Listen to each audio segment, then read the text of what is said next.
Hi,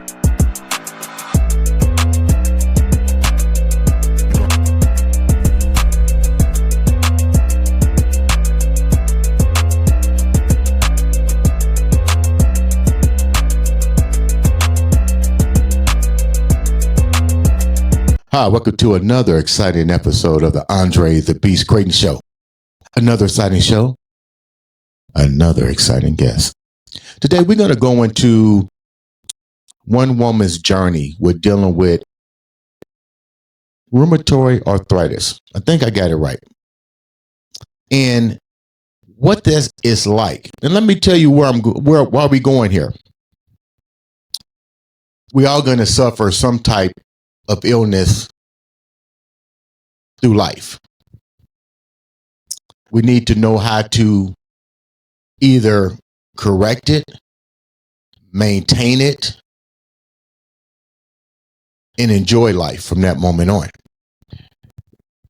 When I talked to this young lady, it was almost like reliving the same scenario of dealing with something that has to do with joints and healing and how to do it, because a lot of this stuff I had no idea. Even though my degree is in exercise science, I didn't understand a lot of the medical terminology that comes with this and what the doctors may or may not have to share with me, or should I have had surgery? What were more options for me? Today, without further ado, let's welcome to the show. I'm gonna make sure I get this name, the last name right. Miss Amber Hayslip. Did I get it right? Yes, sir. Yes, sir. Hello. Let's go. Oh, starting out good today. So, welcome to the show. So, without further ado, tell us a little bit about you, Amber, before we get started. Yeah, so I am an athlete. I played basketball, soccer, anything I could get my hands on, any type of movement, into college.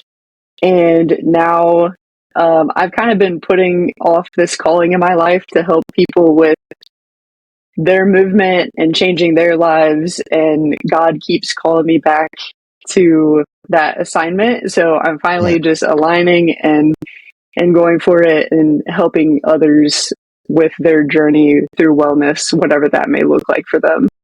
I like how you said the universe, God, whatever, but a higher something has pulled you to go back to what the universe feels is important, but more importantly, you feel it's important. When you say that you're calling, that this is something that some force is telling you you need to do this, why did you walk away, and why do you think you have to do this? I always gravitated toward what I was taught when I was younger, which is like, you have to get a good job. You have to make sure you have security. You have to make sure that you're providing. It has to be stable. So I always thought that my interests couldn't provide stability. So I would keep putting them off. And then with the introduction of all the social media and everything like that, I can see that there are people that are doing both. They're impacting people. They're creating stability for their families and for themselves. And so I always would go toward the safe route, but then the safe route I would quickly lose interest in because I wasn't aligned with what I was doing.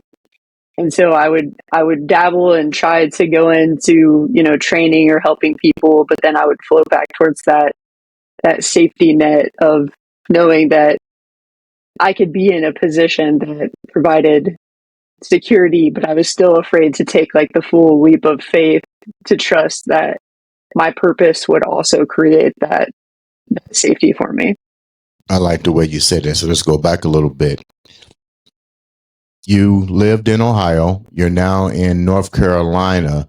Did you grow up in a pretty tight-knit environment? Mom, dad, brothers, sisters, all that? Was it pretty well structured in your? I take it that it was, because you said this is what people was telling you to do. So did you come from a strong family structure?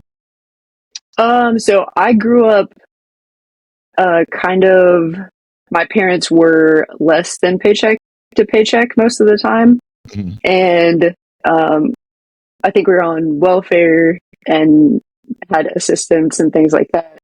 My siblings are actually 15 years older than me, so I was a pleasant surprise. Um, and my mother passed away when I was 14. My dad was an alcoholic.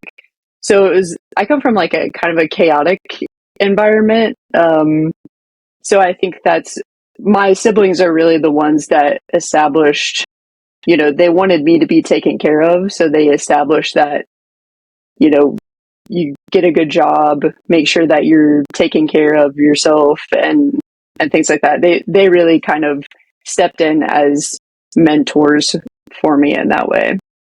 You mentioned, I'm sorry about the passing of your mom at 14 years old. I can relate to that. Your father, you said, if I'm correct, was an alcoholic. At Yeah. Yes. 14 years old, how did the impact of your mom passing change? Because was your father like what some people call a functional alcoholic?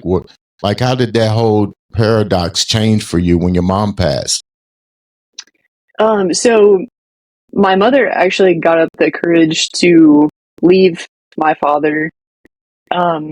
So he was able to get sober, come back to the family unit, and then I think it was less than a year after that, my mother was diagnosed. And then she passed away 9 months after she was diagnosed. So after she passed away, it was kind of a scary time because she was kind of always my rock in that family unit situation. And he fell back into his old patterns with alcohol. So my sister actually stepped in, and I lived with my sister a few months after he sort of relapsed back into that lifestyle. Let's go back. So you was able to basically reformat your life, going to college. Were you still, let me do this. You mentioned you did a lot of things to fit the structure of society, but you wasn't happy. What were some of the things you were doing that you felt you had to do what society felt you had to do? I would do things like a lot of it came with my career choices. Right. I always lived outside the grain a little bit. What do you Like mean by that? What do you mean by that? You're smiling. So what does that mean? um to fit in, but then most of the time I would revert back to being myself, where I sold all my stuff and got into a van and traveled around the country in the van. So I would Really? I would still do stuff like that where like my siblings wanted that stability for me, but uh, I would still kind of do my own thing. So I always floated in and out of that, but as I've gotten older, I've definitely tried to. Um, I had a decent career lined up after I did the traveling, but then I was diagnosed with rheumatoid, so that it was a really physical job. So that kind of threw my whole life for a loop because I had that. I felt like I had stepped into that secure role, and then it was kind of like all thrown off by that diagnosis. What were you doing that two-part question. What were you doing that landed you in the hospital where you got detected with the rheumatoid situation? Were you feeling pains and symptoms prior to this? And what do you think triggered you? Because you had to go to the hospital to get diagnosed with this. Yeah, so I was doing CrossFit, and Don't go there. Don't my go there. I tell people all the time that CrossFit is cool, but it will. Okay, go ahead. I ain't gonna go down that rabbit hole, but go ahead. So you was doing CrossFit, and then what? I had to fulfill my competitive nature somehow because I was outside of sports at that point. So I Right. liked the community and the competitive nature of CrossFit, but I talked to one of the people in the class, and I was like, "Hey, are your guys' like joints really hurting? Like, I feel like I can't recover as well as like I was previously." And they're like, "What do you mean? Like, is it just like one specific joint?" And I'm like, "No, it's like all of them, Right. like all of my joints." Right. And she's like, "You should go to the doctor. Like, that is not like a normal thing." So I went to the doctor, and they do blood work, and there's this marker in your blood that's called the rheumatoid factor. Mm-hmm. And you're supposed to be at like 14 or below is like a normal range. And I was like 94.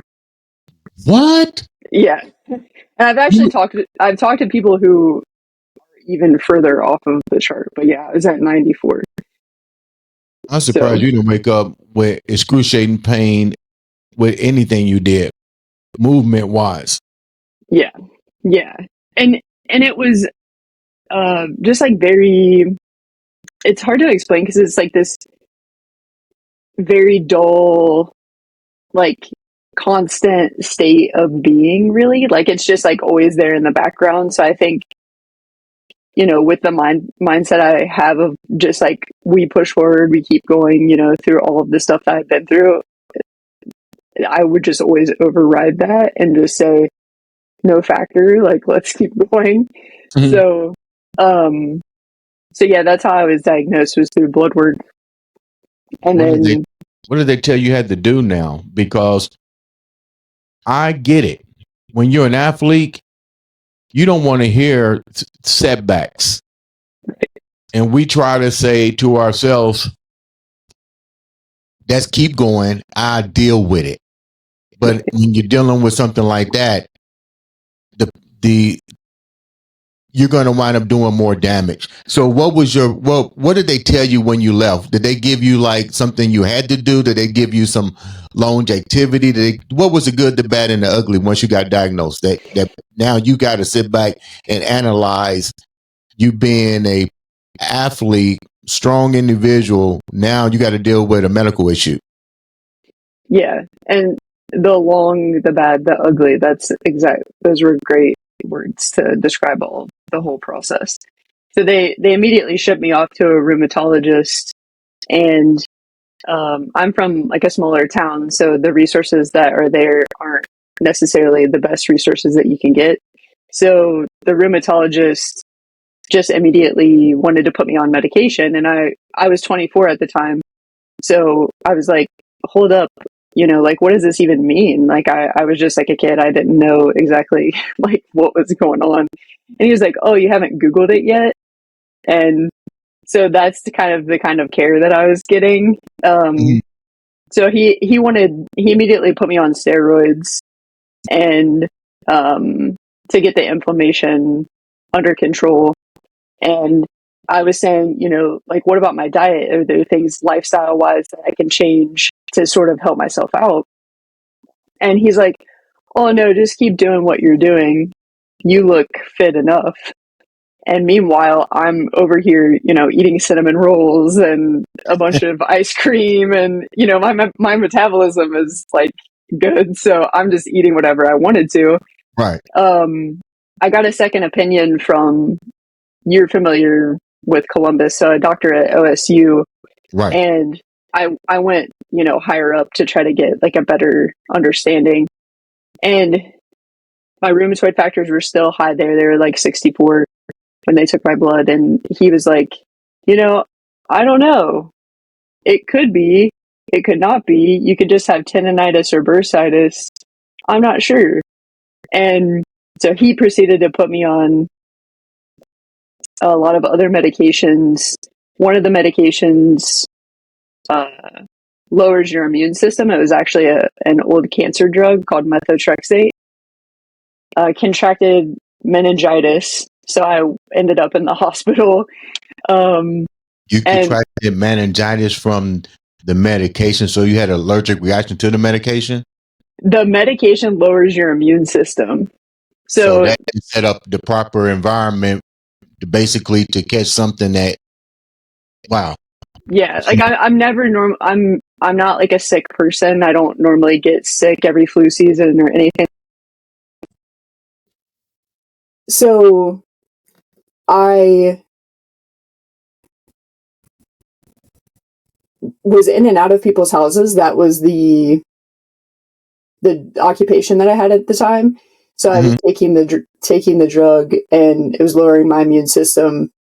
Ended up contracting meningitis. I'm thinking from, that being in that type of environment. Right. So, got the second opinion, was still on a lot of medications. They were making me feel worse than if I was just dealing with the pain like before. So,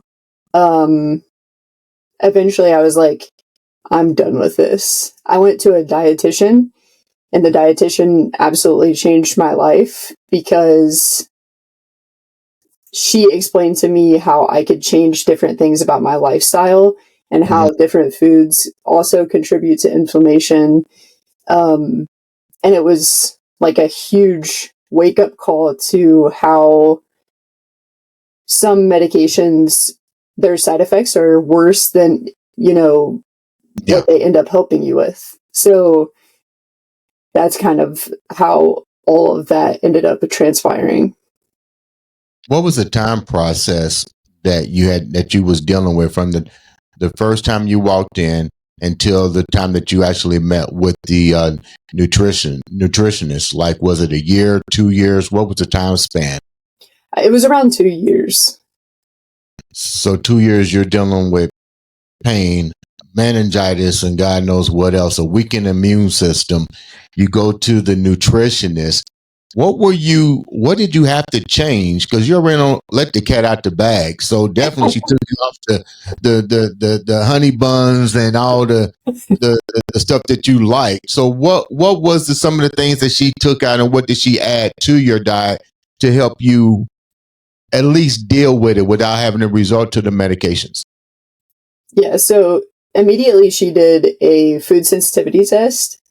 So, which is another blood draw, and it shows kind of the things that could be reactive to, with your system in terms of inflammation. So, with the food sensitivity test, after you get the results of that, you have a list of green foods, which are all foods that are, the safest for you to go with. So you eliminate all of your yellow and red foods just to go with the green foods. So I was eating like pork chops, green beans, and tilapia. Those were like mostly, my food options. And then after you get a baseline kind of what, you get your body back to baseline, then you can reintroduce some of the yellow foods and see how your body reacts to it. But I think that food sensitivity tests aside, that was just the precursor that showed me what nutrition can do. But really, what I believe is it's mostly about whole foods, like getting the best quality that you can with what you, like your budget of just whole foods, really. How difficult was it for you to change that? Because two-part question. How difficult was it for you to change that? And how long did you start seeing a difference in your overall performance, your overall health? And more importantly, did it really help you to deal with the rheumatoid arthritis? Yeah, so it wasn't as difficult as I thought it would be, because I have kind of like that mindset of, okay, if we're doing this, we're doing this. And my wife is like she was a huge advocate for me through the whole process. So having a partner that like absolutely supports you, she would cook some of my meals for me, make sure, I was staying on track, encourage me if I was, in a low place with it. But at that point, I was just desperate to do whatever it was going to take to make myself feel better. So like, I'm sure with being an athlete, whenever you feel terrible, you will do, health is number one. You'll do whatever you need to do in order to make yourself feel better, especially coming from a place where I had never really felt like that before. So I was like, I do not want to feel like this. So eating a pork chop instead of ice cream, it was no factor to me because I was like, I don't want to feel like this anymore. So let's let the viewers know, because when you have a good fast metabolism, you can enjoy those things like ice cream and stuff. So yeah, and I was 24, so now I would never eat how I ate then anyway, because I was in my 20s and things work a lot quicker. When this is the funny part that kind of trips me out here. When did you go back? When you went back and shared with the doctor that you had an allergic reaction to the medication, what was there? What was that allowed you to contract not only a weakened immune system but meningitis? What did they say to you? Oh, we're sorry. I wish, but it's kind of like par for the course when it comes to those medications. Like, what some people don't realize, especially when they're diagnosed, is autoimmune diseases. So like lupus, rheumatoid arthritis, Hashimoto's, like those are big ones, especially that females deal with. Autoimmune is all about your immune system. So your immune system is attacking certain parts of your body depending on which thing that you're diagnosed with. And so the only way that they have figured out to help that is to create immunosuppressants. So instead of, being able to solve the problem, okay, you just take this drug and it suppresses your immune system. So your immune system stops overreacting to that part of your body, in my case, my joints. So it doesn't actually fix any of the problem. It just helps lower your immune system so your immune system stops attacking that part of your body as much.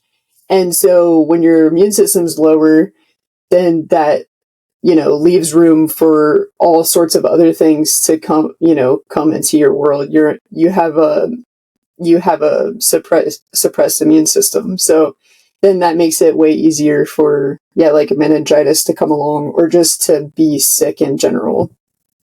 How have you been now? Because I'm glad you brought that up and educated us on that, because that's what we also do here. Not only do we showcase that beast mindset, but we also like to educate individuals. And this is an episode that I really like, because you're showing multiple sides of a situation that's happened to you with the arthritis, but something that you focused on. Nutrition changed the pathway. The illness is still there. It's just suppressing, but you still have to deal with this. So did it affect your training? What did you do differently now to keep you with what you like to do, which is be competitive? How did you change your workout regimen? My workout regimen went more toward bodybuilding, so I could keep my tabs on how my body was feeling day to day, versus just kind of, going hard and sending it and like dealing with however I felt. It gives me the ability to kind of track my progress and still make progress in areas that I would like to make progress in. But one of the biggest things with autoimmune is our world is running rampant with it right now, and nobody is fully talking about it. And a huge factor that I believe in, there's a book that's called The Body Keeps the Score. And so if you've dealt with like a lot of trauma in your life, your nervous system is reacting to that trauma, and it has certain modes that it goes into to build different defenses for you. And all of that trauma, emotional, physical, anything like that, is being held in different places in the body, in your nervous system, because your nervous system has been reacting to that. So I think that the things that I dealt with when I was younger made it a better environment for the rheumatoid arthritis or the things to take place than on the back end of that. So I think it's also important for people who've been diagnosed or who maybe aren't feeling their best to take a look at, how they're treating their nervous system, if they're, being still with themselves, or you don't necessarily have to meditate all the time, but just being quiet with yourself and creating safety for yourself inside your own world, inside your own body, not drinking 7 gallons of coffee and, road raging and all of that. Your body and your nervous system is keeping record of all of that. So I agree with that, because I tell people all the time, learn how to control your emotions, because first of all, if you can't deal with a lot of that trauma, it's stored somewhere. Right. And all it takes is something to amplify it. And now, if you haven't dealt with these things, just like you said, this may or may not be the end result. When you was able to do the switch from into bodybuilding and now nutrition, what about your mental side? Because you just talked about that. How did you address your mental side? Because now you had so much information being put on you. You lost your mom, your dad resulted back to what he was doing. Not saying you had a bad childhood, but let's get real. Now you have to, just as much as you had to worry about the rheumatoid arthritis, you got to worry about your mental health. How did you incorporate that? What were some of the methods that you did to put all this together and make you a trainer, you're a wellness coach? How did you come up with the recipe for success for yourself to keep that beast mindset going? Yeah, that's a great question, because I think that's one thing that people also don't talk about a lot is, okay, I've been diagnosed, but what does that mean for my mental health? It's like my body's sick, but then there's also the factor of how that affects your mental health. And for me, like I said, I think that it was a gift to me to be diagnosed, because it made me completely change and start to build my life how I wanted it to be, versus just sort of living unconsciously and doing whatever and things like that. Like, I think that I was a pretty happy-go-lucky person before I was diagnosed, and then being diagnosed kind of just threw me into a headspace that I had never experienced before. With challenges that I had never experienced. I was super emotional, and it made all these emotions come up, and I wasn't usually really a crier, and I was just like crying all the time, and it was right before I was about to get married, and it was just like a very emotional time. And I want to let people know that that's normal to feel that way. But we have to come to the point where we say, okay, how am I going to advocate for myself, and how am I going to move on from here? We can't stay in this mindset where I'm a victim, and, it's okay to have hard days, but understand that you can advocate for yourself, and you don't have to give up just because a doctor is telling you certain things. You can advocate for yourself, and there's so much education out there now that and resources that you can find and implement into your life and see how they work or don't work. So my mindset, I was able to kind of fall apart and rebuild it the way that I wanted it to be. Not saying that it's perfect all the time, but I was able to actually build myself into the person that, I wanted to be. You talk about your marriage. Congratulations. Thank you. How important was the response from your mate? Because now you're married, they have to deal with this too. They have to have almost that same mindset. How important was their understanding and to help them make sure that you stay on track, where you guys can both understand each other's wants and needs and still stay on track mentally, physically, emotionally, spiritually, the whole 9 yards?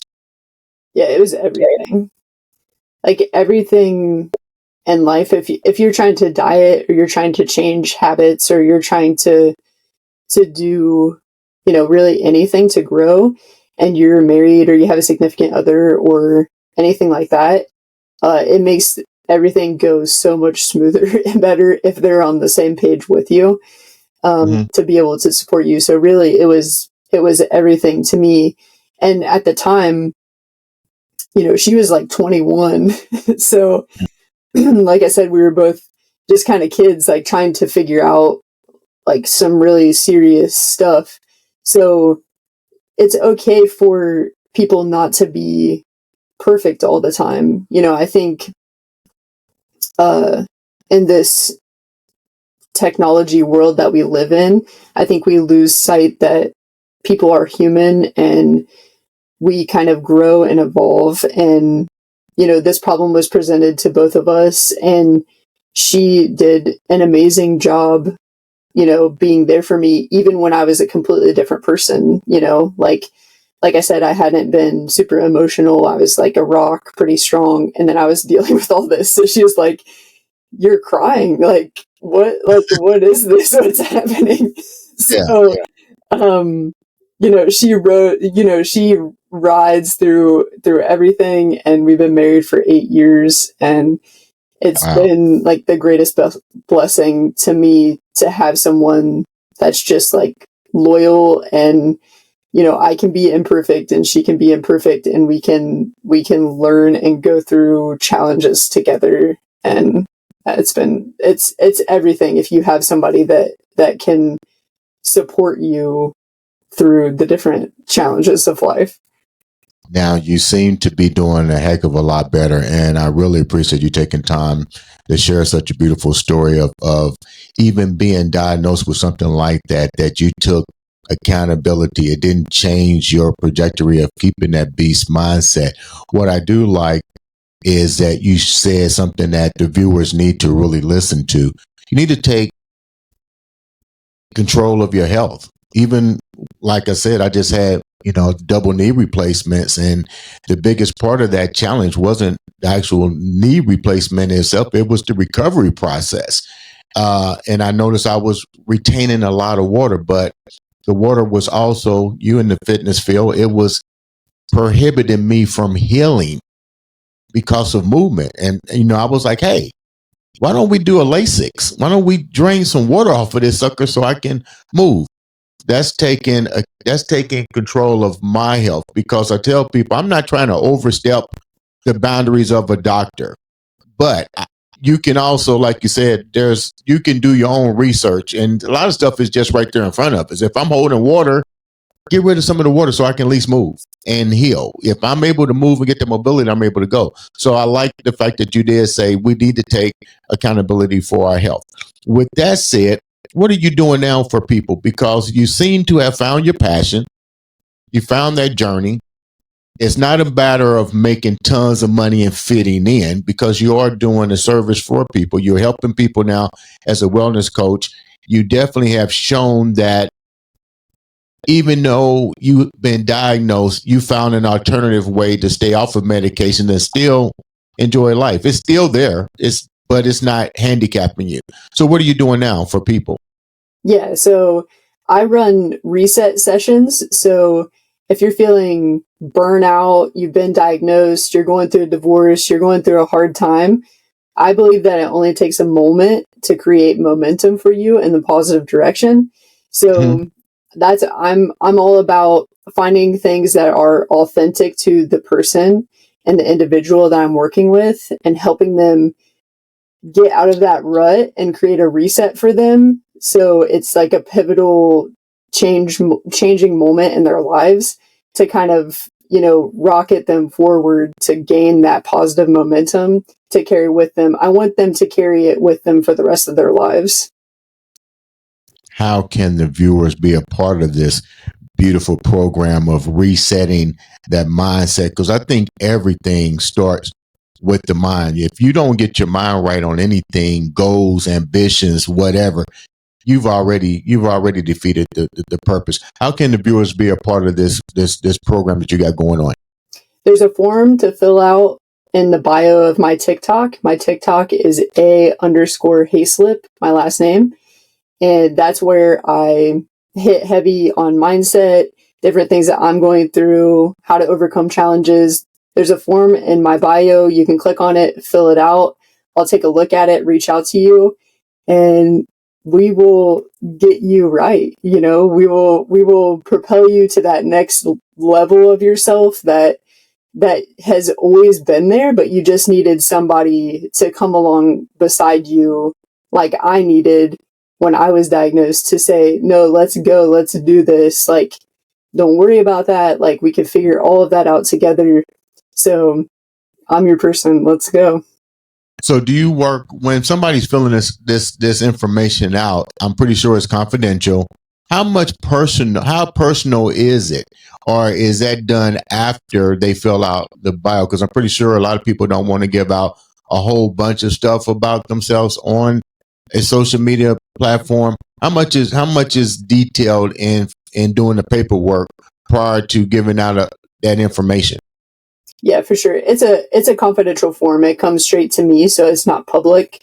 And it just, what it highlights is where you're stuck, what you're trying to overcome, what you're working towards, just so I can kind of review what it is that is sort of blocking you or keeping you stuck. So just like some general information, and then I can take a look at that and go deeper with them on a call. Okay. Now, do you have a website as well people can go to? I keep it simple, and I just use the TikTok for now. So everything's on TikTok. Yep. Okay, great. Well, I tell you what, thank you so much for taking the time out to come and share such an impactful story, a journey of truly beast mindset. Guys, make sure you reach out. All it takes is a click of a button to make a new friend or to learn new information for yourself and to help others. You're definitely doing a whole lot, Amber. I appreciate you. Keep on going. Let us be a resource for you if you ever need help with amplifying your message to the world.